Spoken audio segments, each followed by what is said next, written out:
এক গ্রামে পাশাপাশি বাড়িতে দুই মহিলা বাস করতেন, রমা আর রীতা। রমা সাধারণ মধ্যবিত্ত ঘরের বউ। তার কোনো চাহিদা ছিল না, ছিল না কোনো লোভ। তার যেটুকু ছিল সেটুকুতেই সে সন্তুষ্ট ছিল। অন্যদিকে রীতা ছিল উচ্চাকাঙ্ক্ষী। তার সব কিছু নিজের করে চাই, ভীষণ লোভ। তার অর্থের অভাব ছিল না, প্রাচুর্যের অভাব ছিল না, তার প্রচুর সম্পত্তি ছিল, তবুও তার ভীষণ লোভ, আরও চাই, এরকম একটা ব্যাপার। রমার ছোট্ট একটা শাড়ির দোকান ছিল।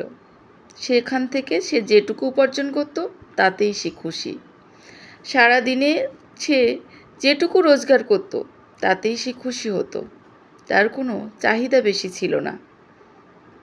অন্যদিকে রীতা ছিল উচ্চাকাঙ্ক্ষী। রমা ন্যায্য মূল্যে শাড়ি বিক্রি করত গ্রামের মানুষদের কাছে। গ্রামের মানুষরা রমাকে ভীষণ ভালোবাসত। এই নিয়ে রীতা রমাকে ভীষণ হিংসে করত, কিন্তু রমা তাতে কিছু মনে করত না, কারণ সে আসলেই সত্যি খুব ভালো মনের মানুষ ছিল। একদিন এক ভিখিরি আসলো। প্রথমেই সে রীতার বাড়িতে গেল। রীতা ভিখিরিকে ভিক্ষা দেওয়া তো দূরের কথা, তাকে দূর দূর করে বাড়ি থেকে তাড়িয়ে দিল, দিয়ে দরজাটা মুখের উপর বন্ধ করে দিল। ভিখারি এসে রমার কাছে আসলো। রমা তাকে ঘরে ডেকে নিয়ে বসালো, জল দিল, ভিক্ষে দিল। তারপরে তাকে বলল, আপনি হয়তো অনেকক্ষণ কিছু খাননি, কিছু খেয়ে নিন। রমা সেই ভিখারিটাকে কিছু খেতে দিল। ভিখিরি সেগুলো খেয়ে একটু শান্ত হলো, তৃপ্ত হলো, কারণ সত্যিই তার খুব খিদে পেয়েছিল।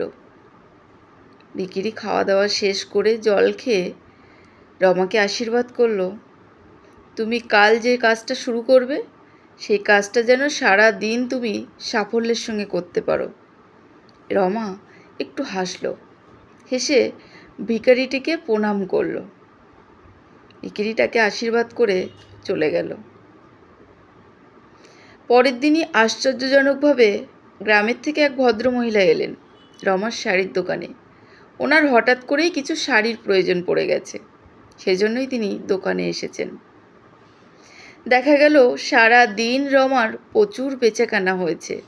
একদিনে সে অনেকটা লাভও করেছে, কিন্তু তা নিয়ে রমার কোনো অহংকারই নেই। রমা সবটাই ঈশ্বরের কৃপা বলে মনে করেন। জানলা দিয়ে রীতা তার সবটা লক্ষ্য করেছে। সে একটু হিংসে করছে। পরের দিন যখন ভিখারিটি এসেছে, রীতা তাকে জোর করে ঘরের মধ্যে নিয়ে গেল, তাকে বসিয়ে ভালো মন্দ খেতে দিল। শেষে বলল, কাল রমাকে যে আশীর্বাদটা করেছিলেন সেটা আজ আমাকে করুন।